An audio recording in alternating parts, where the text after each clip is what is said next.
Vamos con el informe económico porque Argentina formalmente a las 5 de la tarde de hoy entró en default. En un clima, hay que decir, que es como irte al descenso, pero no.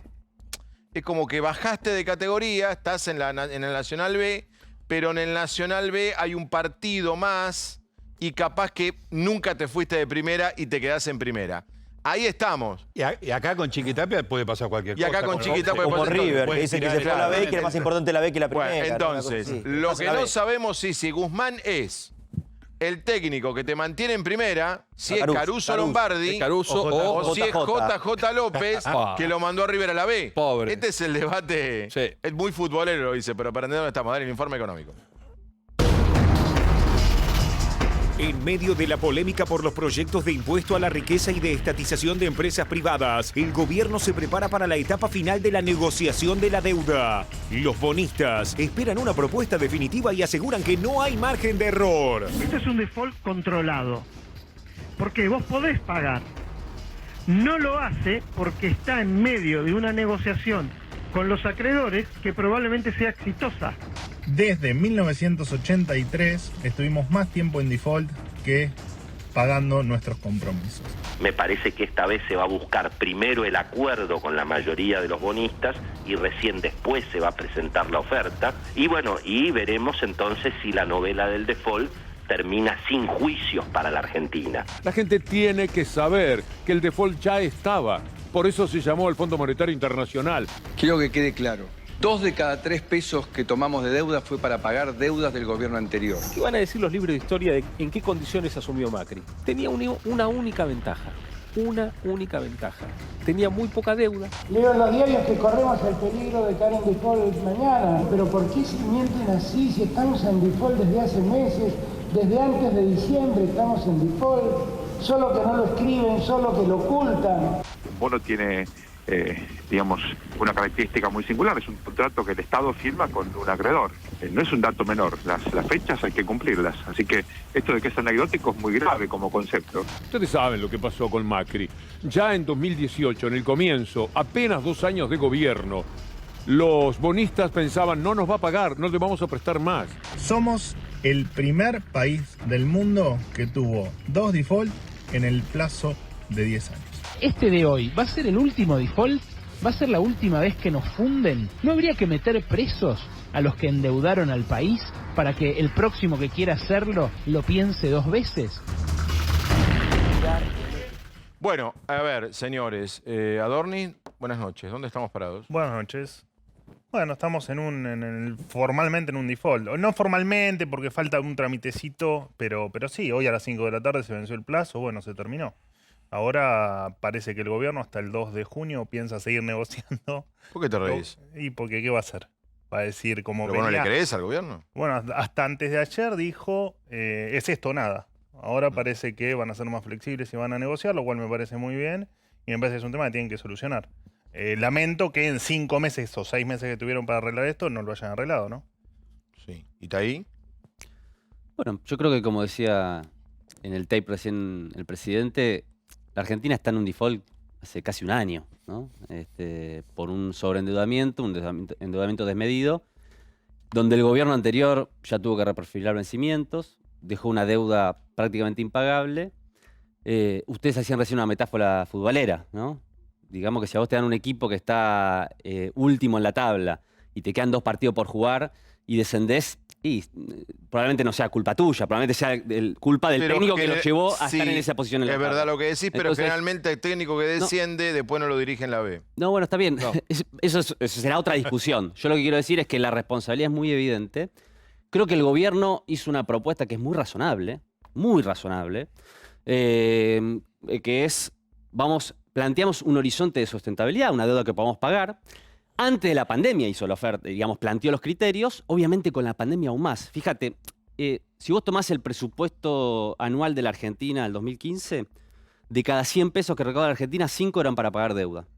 Hoy, 20 de cada 100 son para pagar deuda. Es evidente que un país que quiere reactivar su economía y un país que está atravesando una crisis económica producto de esta pandemia no puede destinar 20% de su presupuesto a pagar deuda. Necesita volcar esos recursos a la economía nacional y le hace una propuesta a los acreedores que, por supuesto, es, ¿pierden los acreedores? O vos decís, bueno, pierden en relación a la ganancia extraordinaria que hubieran tenido si las promesas de Macri se hubieran cumplido.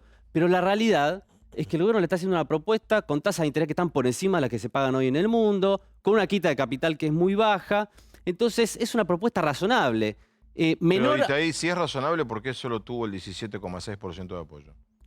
Bueno, porque no necesariamente que sea razonable satisface la voracidad que tienen estos fondos de inversión. Pero estamos negociando, queremos tener razón. No, yo creo que el gobierno claramente quiere que haya un acuerdo.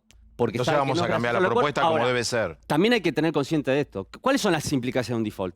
Que no puedes tener acceso al financiamiento internacional. No, hoy en este momento sería. Pero lo que quiero decir es ya tenemos esos problemas. La Argentina es verdad, hace tiempo sí, que no tiene acceso. Es decir, sí, señor. Ya estamos en default. Cuando el presidente dice ya tenemos las consecuencias de jugar en la los problemas de tener un default ya los tenemos. Sí. Bueno. Ya jugamos los sábados, como se decía antes. Además, es verdad eso, nosotros jugamos los sábados. Gravísimo. Un país que eso tiene razón. Debe, porque estamos pagando deuda de Macri, estamos pagando bonos del 2005, bonos del... Hay dos bonos históricos. Pagamos, que son la deuda reestructurada de los 90. Bueno, pero pagamos que es deuda 90 que la reestructuraron la baña... Salvo algún gobierno, la mayoría de los gobiernos argentinos se destacaron por el déficit, se destacaron por quemar guita, Argentina clásica. Y por no pagar. 9 defaults. Él ha dicho claramente, y lo explicó bien Itaí, que es una propuesta razonable, el gobierno no quiere ir a default, hay un esfuerzo político por cambiar una propuesta con todo lo que significa para ellos tener que explicarlo, sobre todo puertas adentro. Ofrecimos esto y ahora vamos a ofrecer algo más alto. ¿Con eso alcanza? A ver, algunas aclaraciones. Macri se endeudó, sí, digamos, está claro, se endeudó en cerca de 80 y pico de mil millones de dólares. Endeudamiento que siempre estuvo aprobado por el Congreso cuando aprobaba los presupuestos anuales. O sea que acá son todos responsables. Macri es la deuda con el FMI no. Macri es responsable, no, porque la deuda con el FMI vino porque no pudieron pagar una deuda contraída por el Congreso de la Nación. No pasó por el Congreso la deuda del FMI. Por eso, pero te estoy explicando... 57 mil millones de dólares. De los cuales tomó 44 mil. Pero eso fue porque lo autorizó mediante el presupuesto nacional, el Congreso de la Nación, no se pudo pagar. O sea que los responsables son todos. Y como decía Pablo, es cierto... nosotros tenemos una historia de endeudamiento desde 1824 y nuestro primer default fue en 1827. O sea, nos duró 3 años el primer endeudamiento. Después tuvimos una historia de un montón de default a lo largo de la historia. Pero hay un punto antes que te lo diga él, Manuel. ¿Es verdad que el kirchnerismo no es endeudador filosóficamente? Porque históricamente no ha tomado la deuda. Al revés, claro. No, bueno, seamos buenos. El kirchnerismo no es un sector político que vive tomando deuda. Pero es un dato de la realidad. De hecho, el kirchnerismo... Bueno, no, pero es un dato de la realidad el que le pagó al Fondo Monetario. Sí, por eso te digo, claro. Pagador. Y amaga con que no paga, pero paga. De hecho, antes de cancelar la deuda con el fondo, siempre le pagó. Por eso. Incluso, muchas veces lo ocultó que le pagaba. Y siempre le pagó. Y de hecho, al fondo todos le han pagado. Digo esto, no es un endeudor serial, digo. A ver, en la concepción kirchnerista les gusta no pedir plata. Entró en default y se fue en default el kirchnerismo. Heredó default. Por eso, entró en default. Heredó.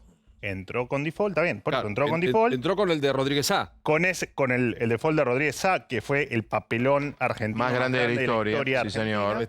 Entró con ese default y se fue con el default del cual salimos en abril del 2016. Pero por eso, Manuel, muchos dicen, con datos de la realidad, que con el gobierno de los Kirchner lo que mejor es tener bonos, porque los bonos suelen subir por los amagues de no pagar, y como son buenos pagadores, es mejor eso que tener acciones de las empresas, porque con las empresas no te va bien. El kirchnerismo le aspiró 130 mil millones de dólares al campo en retenciones. Aspiró los fondos de las AFJP, en los cuales mucha gente, como por ejemplo yo, aportábamos voluntariamente y me los estatizaron. Se comieron las reservas o el superávit energético. Se comieron reservas del Banco Central y así te puedo ir enumerando cosas. Entonces, sí se endeudaron, de hecho terminan con más deuda de la que tomaron la que vinieron en él. O sea que sí se endeudaron. Y acá no es una cuestión de kirchnerismo, macrismo, menemismo, de la... Pero miremos para adelante. Que somos ¿Cómo defaulteadores estamos hoy? seriales. Claramente, Argentina es defaultador serial.